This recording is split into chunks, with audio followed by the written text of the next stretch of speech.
The sun was weak over the dry hills when Rian reached the base of the mountains. He had been walking since dawn, carrying a scanner and a small light pack.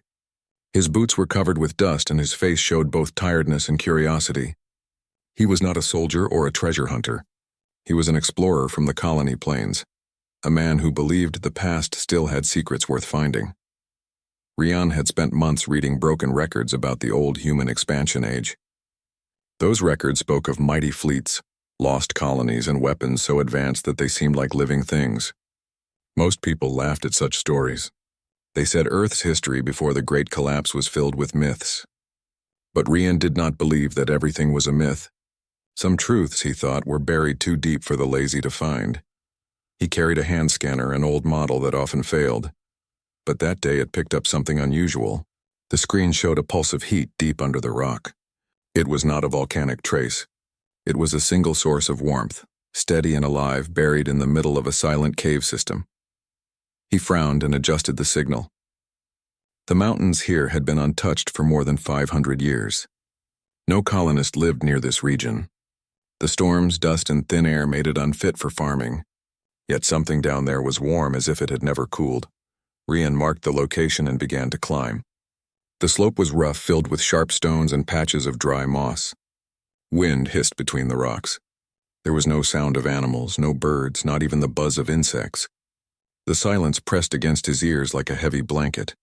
After 2 hours of climbing, he reached a narrow crack in the cliff face. His scanner blinked faster. The signal came from inside that crack. He pushed his pack through first, then squeezed in sideways.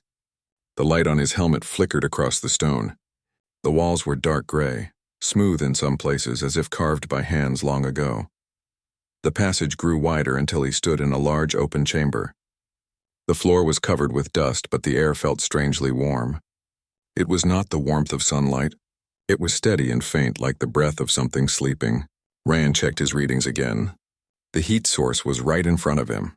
In the center of the chamber stood a black stone, smooth and tall like an altar. Stuck in the top of that stone was a sword. Its blade gleamed faintly, though there was no light strong enough to make it shine. The metal looked fresh, untouched by rust or time. Rian stared at it in silence. He could not believe what he saw. A sword was an old weapon from a forgotten age. Nobody forged them anymore. He slowly walked closer, each step echoing off the walls. The sword was longer than his arm, with a hilt of silver and strange markings running along the edge. When he held his hand above it, he could feel the warmth rising from the blade. He thought at first that it must be some kind of machine. But his scanner showed no radiation, no power core, only heat. He set the scanner down and bent to look closer. The markings seemed to shift slightly when he moved his light. They were not letters he knew.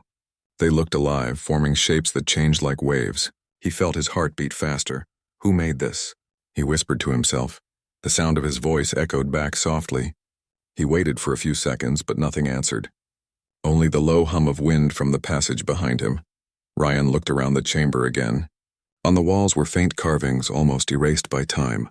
He brushed dust away with his glove and saw the outline of figures, humans, holding swords and standing beside tall machines. Above them were stars carved in careful detail. It was not a random cave. It was a shrine. He remembered the old stories of the War of the Stars. Those tales said humans once fought across galaxies and built weapons that could think. Most scholars said that was fantasy. But the carvings in front of him looked real, too real to be mere decoration. He turned back to the sword. The air seemed thicker now, carrying a low vibration that reached through his boots. The warmth from the blade had grown stronger. He felt drawn to it, as if it wanted him to come closer. He knew he should not touch unknown relics. He knew every explorer's rule: never make contact before analysis. But something deep inside whispered that this discovery was waiting for him. He raised his hand and touched the hilt. Instantly, the warmth rushed through his arm and into his chest. His skin prickled. The metal felt alive, soft but powerful. Then the ground trembled. The dust rose around him. His helmet light flickered. Rian took a step back, heart pounding. The sword began to glow faintly, a dim red line running along its edge. The carvings on the walls lit up one by one, filling the chamber with shifting shadows. The hum grew louder, deep and rhythmic like a heartbeat. Then a voice spoke. It was not loud, but it filled every corner of the cave. It was low, smooth, and cold, carrying a strange weight that made Ryan freeze in place. You should not have touched it. Ryan spun around, searching for the source. The cave was empty. The light from his helmet shook across the walls. Who said that? He called out. There was no answer, only a quiet echo that seemed to stretch forever. The sword's glow pulsed once more, brighter this time. Ryan stepped closer again, unable to stop himself. He wanted to understand. He wanted to see what was hidden behind that voice. He placed his hand on the hilt again. The warmth felt different now. It was not only heat, it was thought. His vision blurred.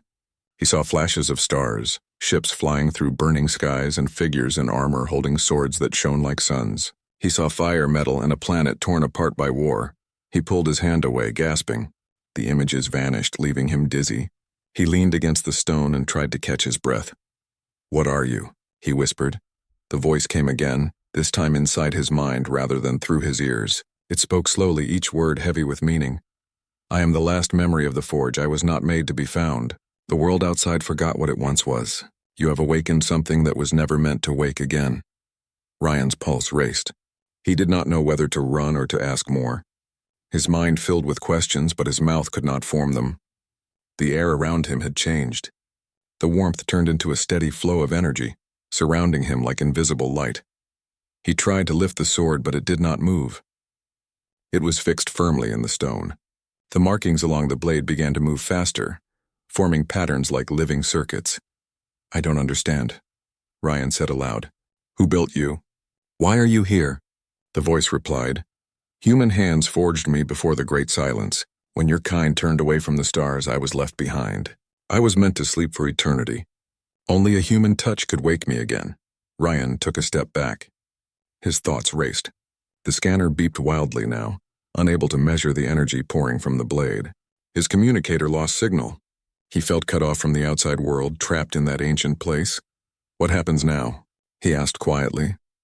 "You have started the return," the voice said. "The signal has already gone out. Others will come." Ryan looked toward the entrance. The passage behind him seemed darker now. The sound of the wind had stopped completely. The silence was deep and endless. He turned to the sword once more. Its glow began to fade slowly until only a faint warmth remained. The carvings on the walls went dark again, leaving only his small light to fight the shadows. He picked up his scanner and checked the readings.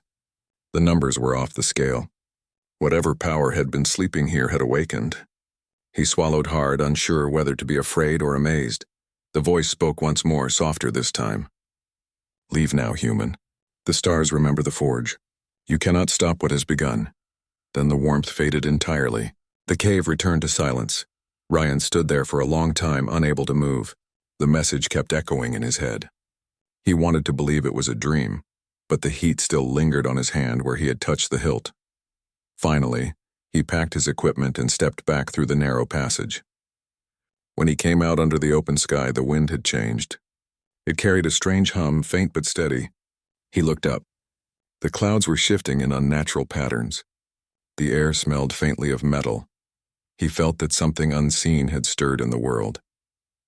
As he walked back toward his small ship at the edge of the valley, the scanner beeped again.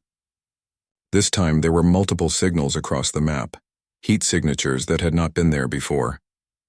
They were scattered across the mountains, as if other objects had also awakened. Ryan looked back at the dark opening in the rock. The silence of the cave seemed alive, watching him. He whispered to himself, "What have I done?" The wind gave no answer. The mountains stood still, hiding their ancient secret. As the sun sank behind the peaks, Ryan started his descent. Far above, deep within the cave, the sword gave a single, faint pulse of light, warm and waiting. Ryan did not sleep that night. After leaving the cave, he had gone straight to his ship at the foot of the mountain. The small exploration vessel stood half buried in dust, its surface scratched from old storms. He sat inside the cockpit, staring at the sword's readings on his scanner. The numbers still made no sense. The heat signal from the cave remained steady, but something new had appeared. A faint energy wave spread outward in all directions. It moved across the ground, reaching far beyond the mountains. Every few minutes, his instruments caught another pulse. It was as if the sword was breathing, sending invisible waves through the world. Rian tried to focus, but his mind kept going back to the voice he had heard. He could still remember the cold tone that had spoken inside his head. It had not been like a machine or a ghost. It had felt real, alive, and intelligent. He turned on the ship's recorder and began speaking to himself. Day 39. Found object in cave. Appears to be a sword made from unknown alloy. Emits continuous heat and energy. Upon contact, an audible voice spoke directly into my mind. Identifies itself as connected to something called the Forge. He stopped and rubbed his temples. His own voice sounded strange in the empty cabin. Outside, the sky had turned dark. A pale moon shone through a thin layer of clouds. The mountains stood silent like giants watching him. Rian knew he should leave and report the discovery to the Colonial Science Council, but his instincts told him to wait. Something about this find felt too big to share so soon. He opened the scanner again and checked the signal path. The energy waves were no longer spreading in a straight line. They were changing direction, bending upward toward the sky. That meant the sword was sending something into orbit. Rian frowned. A signal, he whispered. It's transmitting. He quickly switched on the ship's communication system and scanned all channels. Most were quiet, filled only with static. But after a few seconds, a low hum came through. It was faint but growing stronger. The same rhythm he had heard inside the cave was now echoing through his speakers. Then, the hum turned into a voice. You are still here. Rian froze. The voice was the same one from the cave, calm and deep. It filled the cabin as if someone invisible was sitting beside him. He swallowed hard. Who are you? He asked. The voice answered, I am Sentinel-9. I was forged by human hands before the Great Silence. My duty was to guard the stars from what came beyond them. Rian felt a chill run through his body. You said I should not have touched the sword. Why? Because your world is not ready, the voice said. The old codes that protected humanity have been broken. When you touched me, the seal was undone. The signal has been sent. The ones who remember us will hear it. Rian leaned forward, his heart pounding. What does that mean? Who will hear it? The Watchers, said Sentinel-9. The ones who waited for humanity to sleep. They will come again, but you're not defenseless. The fire of the Forge still lives within your kind. Rian looked down at his trembling hands. I don't understand half of what you are saying. You're a sword. How can a weapon speak? I am more than metal, the voice replied. My core holds a fragment of the old network, a living system built from human thought and light. 5 centuries ago, the last great fleet fell. My kind was buried so that the enemy would not find us. You have awakened one of the last guardians. The words echoed in Rian's mind. He tried to imagine what kind of civilization could build a sword that thought and spoke. Humanity in his time had barely begun to rebuild from the collapse. The old space routes were broken, and most colonies had no memory of the wars that once raged among the stars. He asked softly, Why me? Why did I find you? Because you searched for the truth when others forgot it, the voice said. The Forge responds to will. It answers those who seek without fear. Rian sat back and looked through the window at the moonlight shining on the rocks. He wanted to ask more, but part of him was afraid of what he might learn. The ship's console beeped suddenly. A warning light appeared on the screen. Something large was entering the planet's upper atmosphere. Rian turned his sensors to full range. The display showed 3 objects moving fast. They were not human ships. Their energy signatures were sharp and strange, shaped like spears of light. What are they? He whispered. The voice of Sentinel-9 grew firm. They are not of your world. They have followed the signal. They served the enemy in the war long ago. Their kind hunted human fleets until the stars themselves went dark. Rian's mouth went dry. You mean they're coming here? They already have, said Sentinel-9. You must move. The relic's awakening has drawn them. Rian's hands flew across the controls. The ship's engine started with a deep roar. Dust rose around the hull as the vessel lifted off the ground. He guided it upward, climbing through the thin atmosphere. His heart thumped as the scanner showed the 3 unknown ships descending from above. Sentinel-9, he said quickly. If you're real, I need your help. My ship is an old model. I can't fight those things, the voice replied calmly. Place the sword within your ship. The Forge will adapt, Rian frowned. It's stuck in the stone. Then break the stone, said the voice. Its purpose is complete. Ryan hesitated for only a moment before landing the ship again near the cave entrance. He ran inside with a portable laser cutter. The warm glow from the sword still lit the chamber faintly. The carvings on the walls shimmered as he approached. He aimed the cutter at the black stone and began slicing through the surface. Sparks flew and smoke filled the air. After a few minutes, the stone cracked open. The sword loosened and slid free into his hands. It felt heavier this time, as if aware of what was coming. The warmth spread through his arms and into his chest. Rian ran back to the ship and placed the sword on the main console. The moment it touched the metal surface, lights flickered all over the cabin. Systems came alive that had been broken for years. The engines hummed with new strength. His screen displayed strange symbols that rearranged themselves into human words. "Integration complete," said Sentinel-9. "Human vessel detected. Old systems compatible. Defensive mode activated." Outside, the 3 unknown ships entered the lower sky. They shone with blue light and moved like hunting birds. Ryan gripped the controls tightly. His small ship was never meant for combat, but now every surface glowed with a new energy. Sentinel-9 spoke again. "Do not fear. The Forge remembers how to fight." Ryan barely had time to respond before beams of light flashed from the enemy ships. He turned sharply and his vessel moved faster than he thought possible. The sword's glow pulsed in rhythm with the ship's movement. Energy shields formed around him, blocking the attacks. He shouted over the roar of the engines, "How is this possible?" "The Forge is alive," said the voice. "It uses your courage as fuel." Ryan's screen showed one of the enemy ships closing in. He turned his ship toward a narrow canyon and dived between the cliffs. The rocks blurred past as blue beams cut through the air behind him. He felt the heat from the shots as they missed by only meters. "Sentinel-9, he said. "Can we fight back?" "Yes," the voice answered. "Aim your craft toward the largest signal. The Forge will respond." Ryan followed the instruction and aimed at the lead ship. The sword on his console glowed white. A stream of pure light burst from the front of his vessel, striking the enemy ship in the center. The explosion was silent but bright. The ship broke apart in a flash of silver. Ryan gasped. "That was me?" "That was us," said Sentinel-9. "The bond between human and Forge is complete." The remaining 2 enemy ships turned away, circling in the distance. Ryan chased them higher into the sky. His ship moved like it was alive, predicting his thoughts before he acted. He felt connected to it in a way he could not explain. The second enemy ship fired again, but the beam curved around him as if space itself bent to protect him. Ryan fired another pulse of light, and the enemy vanished in a blaze of fire. The last one broke formation and flew toward orbit. "Let it go," said Sentinel-9. "It will carry news of what has awakened. The others will come."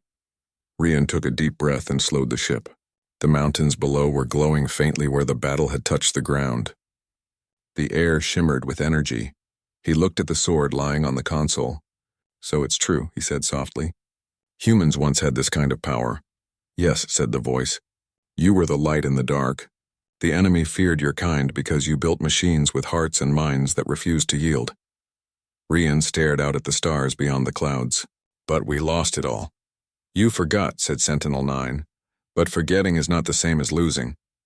The Forge still sleeps in the ruins of the old worlds. You can wake it again." Rian looked at his reflection in the window.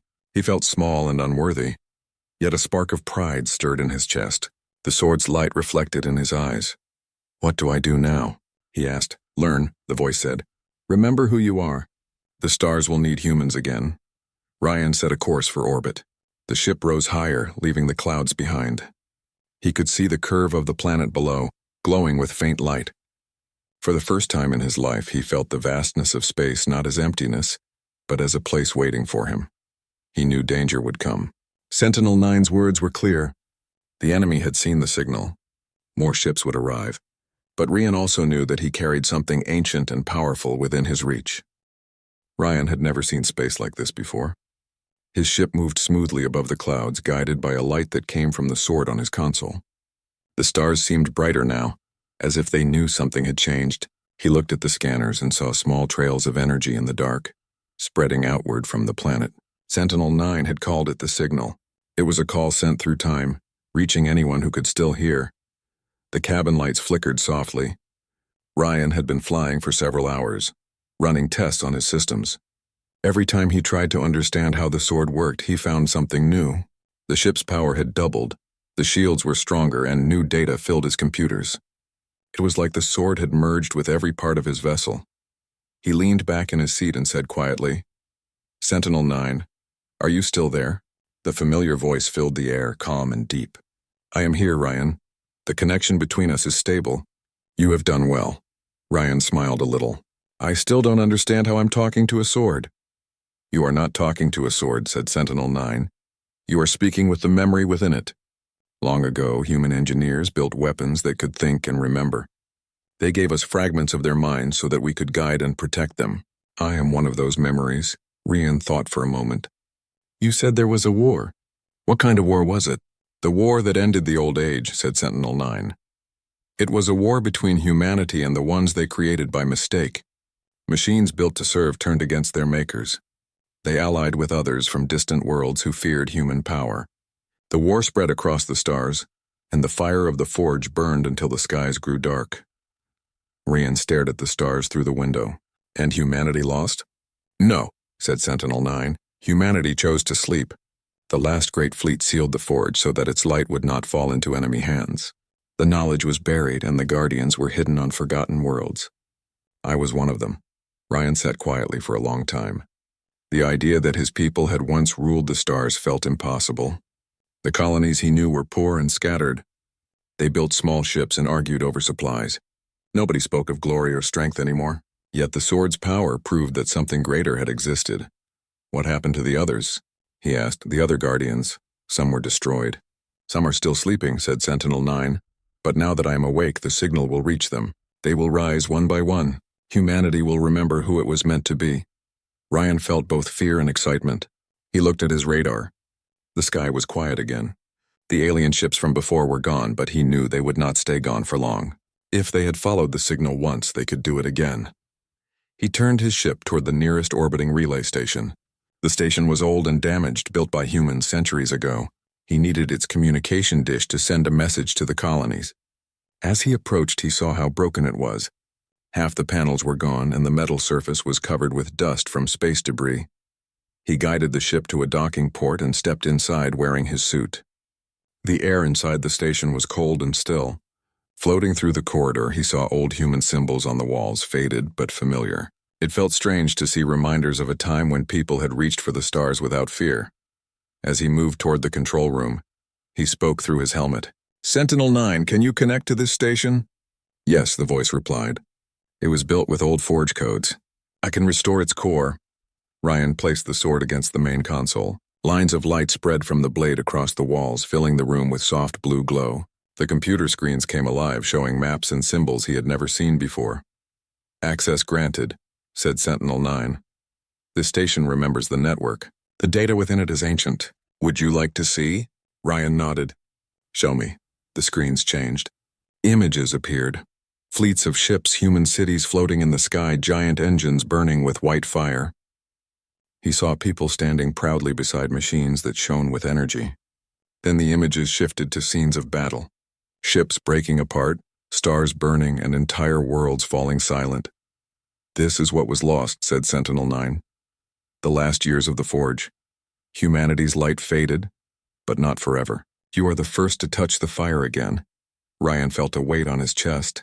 He could see the greatness of his ancestors, but also their pain. They had built wonders and then watched them vanish. He could not let that happen again. He began copying the data into his ship's storage. "If I take this back to the colonies, they will believe me," he said. "We can rebuild." "The knowledge must be used carefully," said Sentinel-9. "Power without wisdom destroyed the old age." "You must learn before you teach," Ryan agreed. "Then you'll teach me." The sword glowed faintly. "I will." The Forge still remembers how to guide a human hand. He was about to leave when the station's sensors detected movement. A red warning light flashed on the wall. Ryan turned quickly to the main screen. 3 new signals were approaching from deep space. They were not human. "Sentinel-9, he said sharply. "They're back." "Yes," said the voice. "The enemy has heard the call. They will not stop until the Forge is silent again." Ryan clenched his fists. "Then we can't stay here." He hurried back to his ship and undocked from the station. The engines roared to life, glowing brighter than before. As he flew away, The distant shapes of the enemy ships appeared on his radar. They were larger this time, moving in perfect formation. Sentinel-9, can we outrun them? No, said the voice. But we can outthink them. The old knowledge is within your reach. Ryan took a deep breath. Then show me what to do. The sword glowed brighter. His ship's systems shifted again. New controls appeared on his screen, patterns of energy and light that he did not recognize. Sentinel-9 guided him through them one by one. The ship changed shape, its surface turning smooth and reflective. The forged ships were alive, said Sentinel-9. They learned from their pilots. Let the vessel move as you think, not as you command. Ryan closed his eyes and focused. He thought of escape, of flying faster than light. The ship responded instantly. It accelerated with a sudden burst, leaving a trail of silver light behind. The stars stretched as if space itself had opened a path for him. The enemy followed, firing streams of energy. But every time they attacked, Ryan's ship turned just in time, guided by the sword's connection. He could feel Sentinel-9 in his thoughts, calm and steady, helping him stay focused. You are doing well, said the voice. Your mind adapts quickly. This is how the old pilots flew. Ryan smiled faintly. I think I'm starting to understand. After several minutes, they reached the shadow of a large moon. Ryan hid his ship behind it, cutting all power to avoid detection. The enemy ships moved past, scanning the area but failing to find him. When they were gone, he turned the power back on and drifted silently in the dark. He stared at the stars again. They no longer looked like distant lights. They looked like destinations, each one holding a secret from the forgotten war. Sentinel-9, he said quietly. How many enemies are still out there? Too many to count, the voice replied. But most are weak. They have grown lazy in victory. They forgot why they feared humans. When they learn you have awakened me, they will remember. Rian felt a chill. Then they'll come for me. They will come for all humans, said Sentinel-9. That is why you must act quickly. The other Guardians must be found. Together they can restore the Forge network. Only then can humanity stand again. Ryan nodded slowly. Where do I start? The maps from the station show the locations of the old worlds, said Sentinel-9. Some may still hold relics. Begin with the world called Kareth. It was once the heart of the Forge. Ryan entered the coordinates into his system. How far? At your current speed, 2 days, said Sentinel-9. You will need rest before we arrive. I will keep watch. Ryan leaned back in his seat. His eyes felt heavy, but his thoughts were restless. He kept thinking about what he had seen. The ancient fleets, the battles, and the lost strength of humanity. He wondered if he was the right person to carry this burden. Before closing his eyes, he whispered, Sentinel-9, do you think humans can rise again? Yes, said the voice with certainty. You are proof that the spirit of the Forge still lives. The fire that built the stars is not gone. It only sleeps. Ryan smiled faintly and let himself rest. The ship floated silently through space, its silver light glowing like a small star. As he slept, Sentinel-9 remained awake, scanning the darkness. The voice that had once guarded fleets now watched over one man and his small ship. Far away, hidden in the deep corners of the galaxy, old sensors began to blink alive. Machines that had been silent for centuries opened their eyes. The signal of the Forge had reached them. Somewhere on a forgotten world, another blade stirred within stone. Its markings glowed faintly, and a new voice whispered into the night, ready to be found. 2 days passed as Ryan's ship traveled through the quiet sea of stars. The hum of the engines filled the cabin with a calm rhythm, almost like a heartbeat. Ryan sat at the control panel, watching the glowing trail left behind his ship. He had not spoken much. His thoughts were full of what lay ahead. The planet called Kareth was once the heart of the Forge. Sentinel-9 had said that there might still be relics sleeping there, waiting for someone to wake them. Rian had read about Kareth in the few old records that survived the collapse. It had been described as a world of shining towers and great forges, where humans shaped both metal and light. Now it was listed as dead, burned by ancient fire and forgotten. Yet Sentinel-9 had sounded certain. Something there still lived. As the ship moved closer to the coordinates, the sensors began to pick up strange signals. The planet ahead was dark, but around it floated pieces of old stations and broken ships. Some were large enough to look like floating cities. Ryan stared at the sight in silence. It was a graveyard in the sky. Is this all that remains? He asked softly. Yes, said Sentinel-9. These were the defenses of Kareth. When the last battle came, they stood until their power ran dry. Many of them still hold fragments of the Forge network. They will answer if we call. Ryan hesitated. Should we? The enemy might hear too. The enemy already listens, said Sentinel-9, but they cannot stop what has begun. The Forge wakes through will, not command. If your heart calls, the echo will rise. Ryan thought about that for a long moment. He remembered how he had found the sword in the cave, how he had touched it without knowing why. Maybe that same force was guiding him now. He nodded and said, "Then let's wake them." The sword on the console glowed softly. Waves of light spread from the ship, invisible to the eye but strong enough for the machines of the past to feel. Across the debris field, small lights began to flicker one by one. Old systems came alive. Engines that had not burned for centuries hummed weakly. Ryan's screen filled with new signals. "They're responding," he said in awe. "Yes," said Sentinel-9. "They remember the call of the Forge. Each light you see once fought beside humans. They will follow you as they once followed the captains of the old fleets." Ryan guided the ship closer to the planet. The surface of Kareth appeared below, covered in dark mountains and rivers of glass. The land looked silent, but small bursts of energy glowed faintly near the equator. He focused on one of them and saw the outline of a great structure half buried in dust. "That must be the Forge Temple," said Sentinel-9. "Land there." The descent was slow. The atmosphere was thin, and the air shimmered with heat from ancient fires. When Ryan's ship touched the ground, clouds of ash rose and drifted away. He stepped outside in his suit, holding the sword carefully. The surface of the planet was quiet. The sky above was a dull red filled with floating dust. He walked toward the large structure. Its walls were black and smooth, made of a material that seemed untouched by time. As he approached, the sword in his hand began to hum softly. The sound guided him to a massive door sealed with thick metal. He placed the sword against it, and lines of light spread across the surface. The door opened slowly, revealing a wide hall inside. The hall was filled with strange machines. Some were broken. Others still glowed faintly with blue energy. Statues of human figures stood along the walls, each holding a sword similar to his. The air was warm, carrying the faint smell of metal. Ryan looked around in wonder. "Is this where you were made?" "Yes," said Sentinel-9. "This is one of the forges where the Guardians were born. The humans of that age built us to protect what they loved most, the freedom to reach any star. This place is sacred to the memory of creation." Ryan walked slowly between the statues. He stopped in front of one that looked different from the rest. Its sword was missing, and the space where it once rested was empty.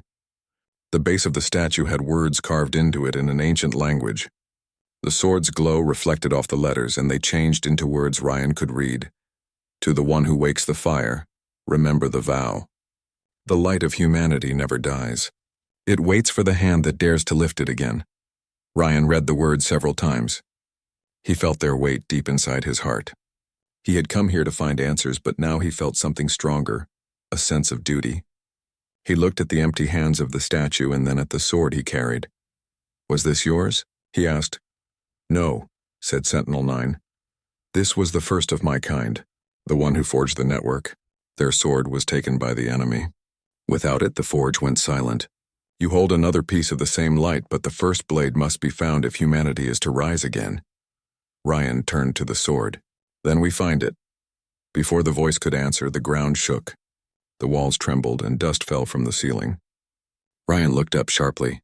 The lights in the hall flickered. "They have found us," said Sentinel-9. "The Watchers have come to stop the awakening." Ryan's heart began to race. "How many?" "Too many for you to face alone," said the voice. "But you are not alone. Call the echo." Ryan did not fully understand, but he held the sword high. Its glow grew stronger, sending out waves of light through the walls of the forge. The machines around him began to move. Dust fell as old engines started turning. Statues cracked open to reveal hidden chambers of energy. The entire structure came alive with a deep hum. Outside, the old ships in orbit began to respond. Their broken engines flared weakly and their lights grew brighter. They moved slowly at first, then faster as forgotten systems reconnected. The sky above Kareth filled with the shimmer of ancient power returning. Ryan ran back to his ship. "Sentinel-9, what's happening?" "The rising echo," said the voice. Every forge, every guardian that still lives feels the call. You have awoken them. The old song of humanity has returned. He looked up at the sky. Beams of light rose from the ground, reaching into space. The planet seemed to breathe again, but the danger was not over. Ryan's scanners showed dark shapes approaching from beyond the moon. The Watchers were coming. Their ships were larger and faster than before. Ryan climbed into his cockpit and started the engines. The sword glowed brighter than ever. The air around the ship shimmered with energy. Sentinel-9's voice filled the cabin again, firm and clear. The Forge has given you its gift. Your ship is no longer what it was. It carries the fire of the rising echo. You must protect it. Ryan lifted off the ground. As he rose through the red sky, he saw the full beauty of Kareth. Rivers of light flowed through the cracks in the planet, spreading across its surface like veins. The old forges were alive again. When he reached orbit, the scene took his breath away. The broken fleet that had once guarded this world was moving again. Hundreds of old ships floated around him, their engines glowing faintly. They were slow and weak, but they were alive. Can they fight? Ryan asked. They can shield and assist, said Sentinel-9. You are their link. Their strength depends on your will. Ryan looked at the approaching enemy fleet. Their ships shone with cold blue light, moving in perfect formation. The sight made him feel small, but the warmth of the sword gave him courage. Then we stand together, he said. The enemy fleet fired beams of light across the dark sky. The old human ships responded with flashes of gold. The battle lit the space around Kareth like a storm of stars. Ryan's ship moved faster than any of the others, weaving through the chaos. He felt the bond between him and the forged ships. They followed his lead as if they remembered him. Your courage feeds them, said Sentinel-9. This is how the old captains led. Through will, not command. Ryan focused on the enemy fleet. He sent a signal through the network, and the forged ships formed a shield around Kareth. Together they pushed back the enemy fire. The sky was filled with light, not of destruction but of defense. The energy fields shimmered like wings across the void. For a long time, neither side gained ground. The enemy ships circled like wolves, waiting for a weakness. But the forge fleet held strong. Then one by one, more signals appeared on Ryan's radar. New ships were waking in nearby systems. The echo was spreading faster than anyone could stop. Sentinel-9's voice sounded calm but proud. Do you see it, Ryan? The light grows. The stars are remembering. Ryan smiled even as his hands trembled on the controls. Yes, humanity still has life. The enemy began to retreat slowly, their ships vanishing into the dark beyond the moon. The field around Kareth calmed. The lights of the forged ships dimmed, returning to a peaceful glow. Ryan let out a long breath. He looked down at the planet below, its surface now glowing with energy. The rising echo had awakened not only machines, but also hope. Sentinel-9 spoke softly. The first step is done. The forge lives again, but this is only the beginning. The old enemy will return in greater force. They will seek the lost blade, the heart of the forge. Without it, our strength will fade.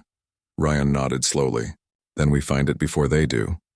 The sword pulsed gently in agreement. Ryan set his course toward the outer rim of the system where the next forge world was marked. As his ship turned, the fleet behind him adjusted its formation, following his lead like loyal guardians. He looked once more at Kareth glowing below and whispered, You are not forgotten anymore. The ship moved forward into the darkness, carrying with it the light of a people who... The stars were quiet again. The battle above Kareth had ended, and the light of the forge world now shone softly across space like a beacon of life. Ryan sat in his ship's cabin, staring at the glowing planet below. The sword rested beside him, calm and warm. Sentinel-9's voice echoed gently in the cabin, steady as always. The forge sleeps now, said the voice, but the echo continues to travel. Other forges are beginning to wake. You have started something greater than you can yet see. Ryan leaned back in his seat. Then it was worth it. It was necessary, said Sentinel-9, but our work is not finished. The enemy will return with greater strength. They will search for the first blade. Without it, our light will not last. It holds the core of the forge network. It remembers all that we once were. Ryan looked out at the stars. Do you know where it is? There are fragments of data in my memory, said Sentinel-9. The last record places it near the Veil Nebula, far beyond this system. It was taken there during the fall of the old fleets. If it still exists, it sleeps in silence, waiting to be found. Ryan smiled faintly. Then that's where we go. The engines of the ship began to hum as he set the new coordinates. The glow from the sword brightened slightly, as if it approved of his choice. Ryan could feel a quiet energy inside himself. The fear that had followed him since the cave was gone. Now there was purpose. The journey to the Veil Nebula took many days. The stars outside his window changed from gold to blue as they passed through the outer edge of the old colonies. During the trip, Ryan spoke often with Sentinel-9.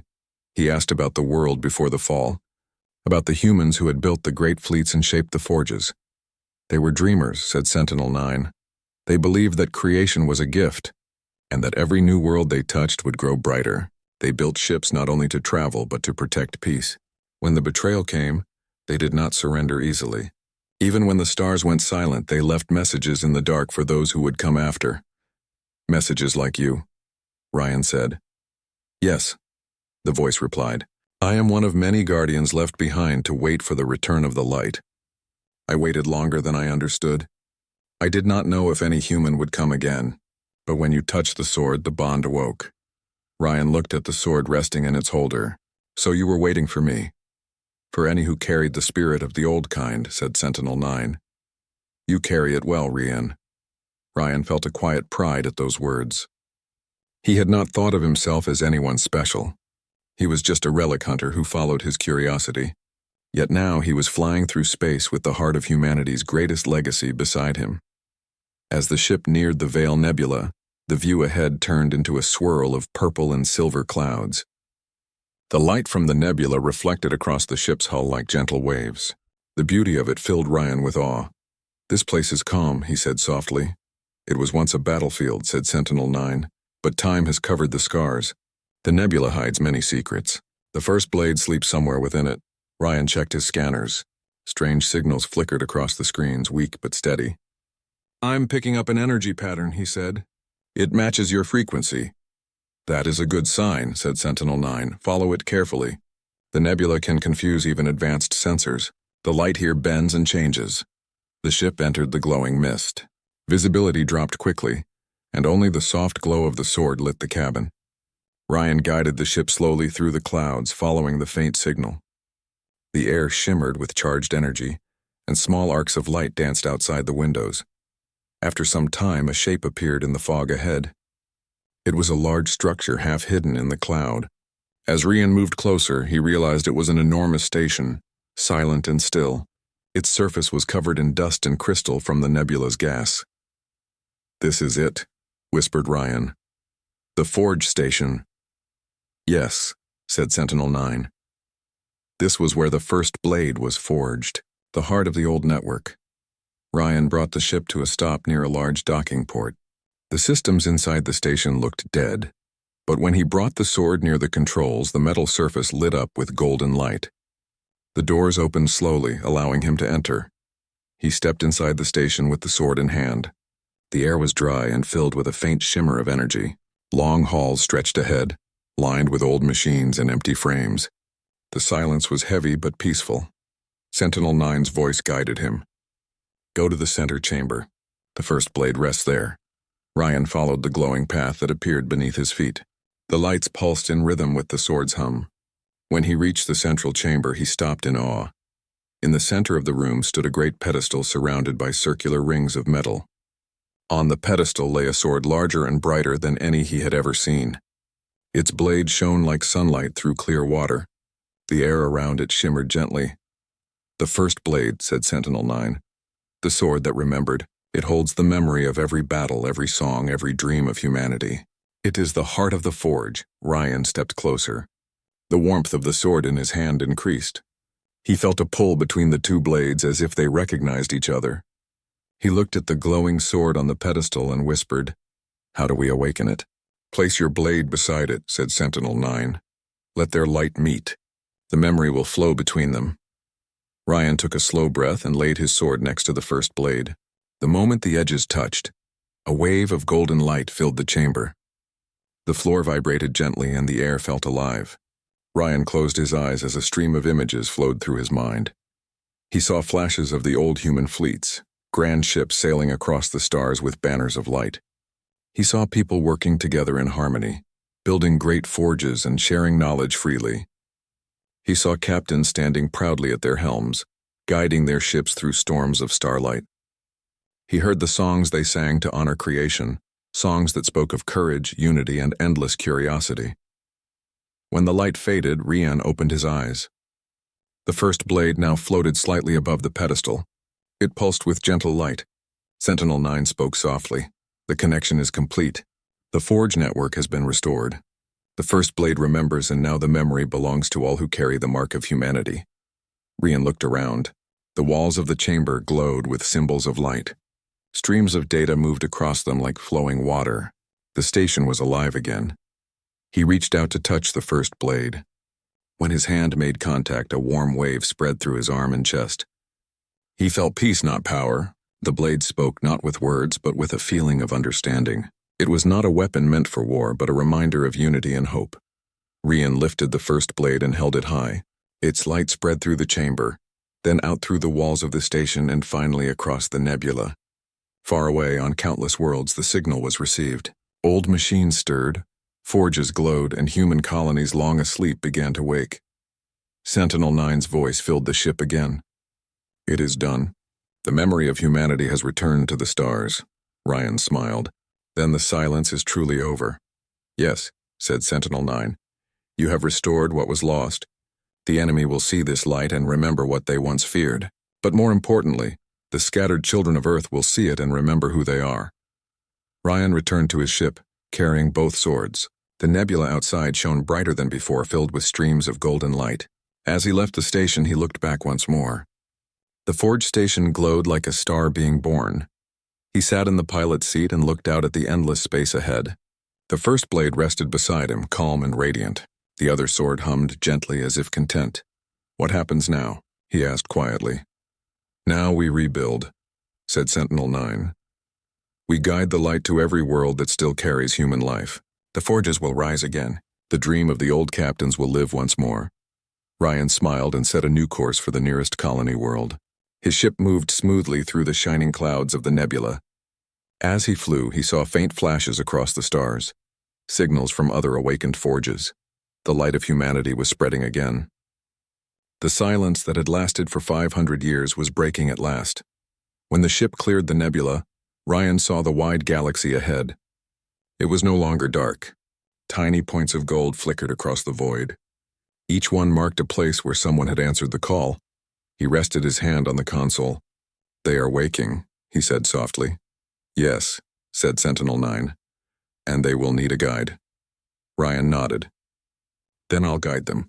Not as a soldier, but as a keeper of the light. The ship turned toward the first colony. Behind him, the nebula still glowed like a rising sun. The two swords rested beside him, one old and one new, their light gentle and steady. For the first time in centuries, humanity's voice returned to the stars. The forges sang again, not with noise or battle, but with harmony. The ships that had slept began to move, their captains waking from long silence. Rian smiled as he watched the growing brightness ahead. He knew that this was only the beginning. The age of silence was gone. A new era was being born, one of light, unity, and hope, and at its heart was a single truth that no time could erase. Humanity had not vanished.